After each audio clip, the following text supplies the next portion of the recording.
he needs to start.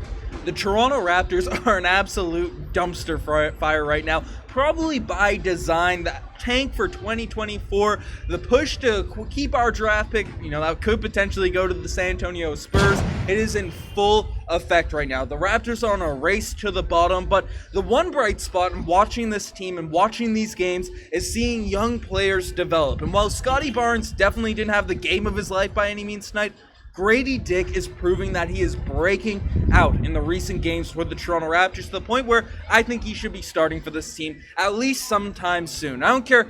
This is not a shot at Gary Trent Jr. This is not a video bashing Gary or anyone in the starting lineup here now at this point, but Gradey Dick is a guy for his development. He is a player that, again, took a while to sort of get get into the Toronto Raptors rotation, earn his spot, but his defense has looked a lot better. He's doing the little things well, and that three-point jump shot is fluid, it's butter, and I'm pumped for his future. So we're going to discuss that. The mess that was the Toronto Raptors tonight against the San Antonio Spurs. Wembanyama going absolutely crazy and a whole bunch more stuff. I'm live from Panama right now, watching the Raptors get absolutely smoked down here in Central America. But if you want to stay up to date with everything regarding the Toronto Raptors, definitely hit that subscribe button. Over 56% of our viewers are not subscribed to the channel.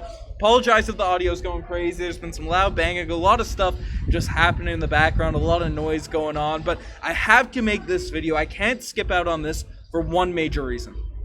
This video is a call, it is a sign, it is me calling out to Masai Ujiri right now and saying, Gradey Dick must be the starter for this Toronto Raptors team for the future. I mean, if we're looking at the stats there tonight, Gradey Dick in this one just balled out for the Toronto Raptors. 18 points, 2 rebounds. The rest of the box score is not doing a whole lot there, but 7 of 10 from the field, 4 or 5 from the three-point line. The box score shows. Gradey Dick is a guy that is proven. We saw it in the game against the Cavs.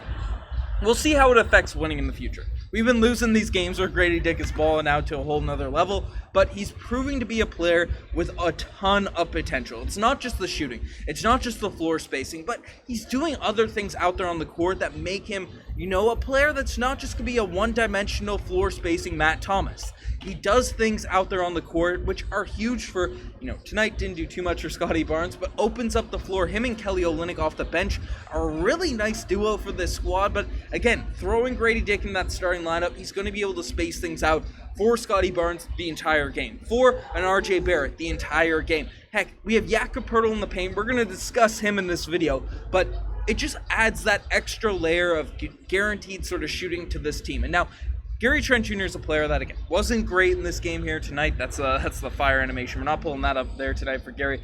But 2 of 7 from the field, 4 points. He has just been too inconsistent for the Toronto Raptors right now. It's the reason Bobby Webster, Masai Ujiri are a little bit skeptical, even in press conferences, not post-game interviews, press conferences, post-trade interviews, I guess. But that's why they're skeptical at his long-term future with the Toronto Raptors. We know some team is probably going to pay him significant money in the offseason given his high percentage shooting, but that can blind you because you have nights like this against a woeful Spurs team. I know Victor Wembanyama was on another level tonight. I get all of that, but games like this, Gary Trent Jr. is what's losing that sort of contract and might potentially lose in that starting spot.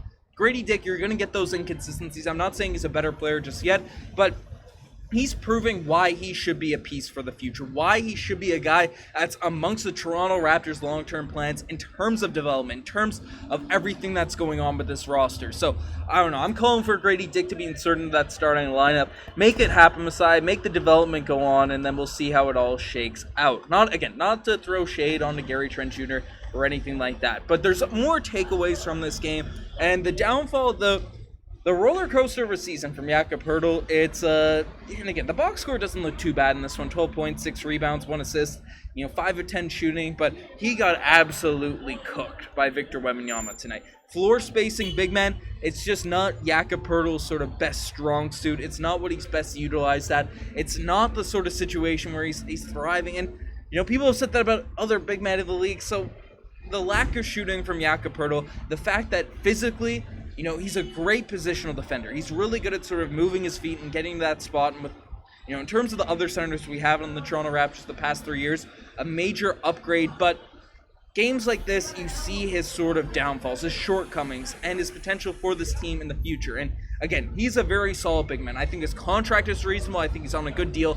But if we're going to take that leap, that next step, for this team, which hopefully is a quick retool, a quick rebuild for this season, then Jakob Poeltl is going to have to be doing a better job against the Victor Wembanyama's of the world, against, players that are unicorns out there, because they exist. They're all over the league now at this point. Nikola Jokic, Joel Embiid, Victor Wembanyama, heck, Stinky Pinky for the Boston Celtics has been playing a ton better for that team now this season. So he was playing well, good for the Wizards last year too. That team was just sorry, so no one really cared. But Poeltl's going to have to be able to guard different types of players across the league and not just feast on sort of, scrub center. So we'll see. We'll see how it all shakes up for Poeltl. Again, he has high games, low games. I'm not turning on Poeltl after a couple just stinkers, with the Jared Allen game against the Cavs and now tonight against the San Antonio Spurs, but it's something to sort of take a look at.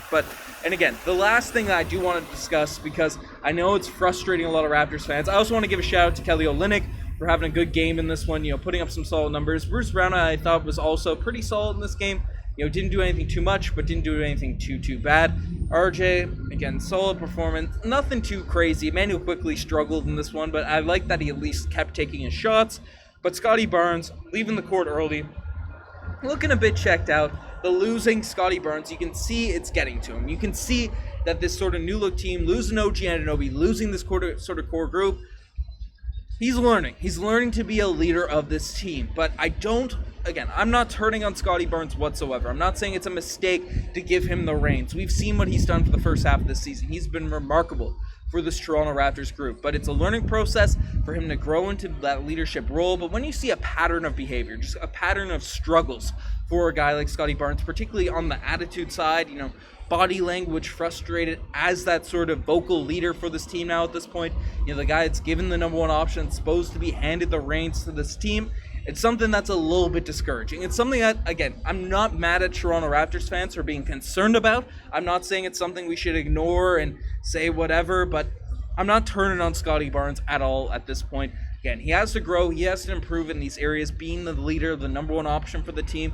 When the bottom's falling out, we saw so many years, DeMar DeRozan, Kyle Lowry, Kawhi Leonard, and even Pascal at times are able to sort of turn things around for this team. Sneakily, Kyle Lowry did it a little bit more dramatically, Kawhi did a little bit more dramatically, but they were just able to keep the games close. Keep the games close as the number one options. And Scotty Barnes, he does that some nights, but some nights he gets really frustrated, down on his team, and then it just sort of turns into a complete mess. So that's something that's definitely going to need to be worked on from Scotty Barnes. Other than that, IQ, again, he's been inconsistent, but he's dealt with some stuff.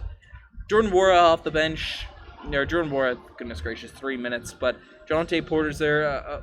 Ochai Agbaji, not standing out to an extreme extent. He needs to start knocking down some of his shots. Obviously, the newest Toronto Raptor. His percentages were a lot better for the Utah Jazz. Nothing outstanding, nothing completely eye-turning, but better than, I think, the 0%. I don't think he's hit a three-point shot as a Toronto Raptor just yet. Maybe he hit one in that Cavs game, but I don't know. The Raptors, we're tanking. The tank is in full effect right now, so it's really a win, because the Spurs are a team we're chasing in terms of the tanking race. So that's kind of how it goes. But folks, you guys are the best to make this far. I apologize if the audio on this video is a little bit crazy. I've got the hectic background here in Panama City.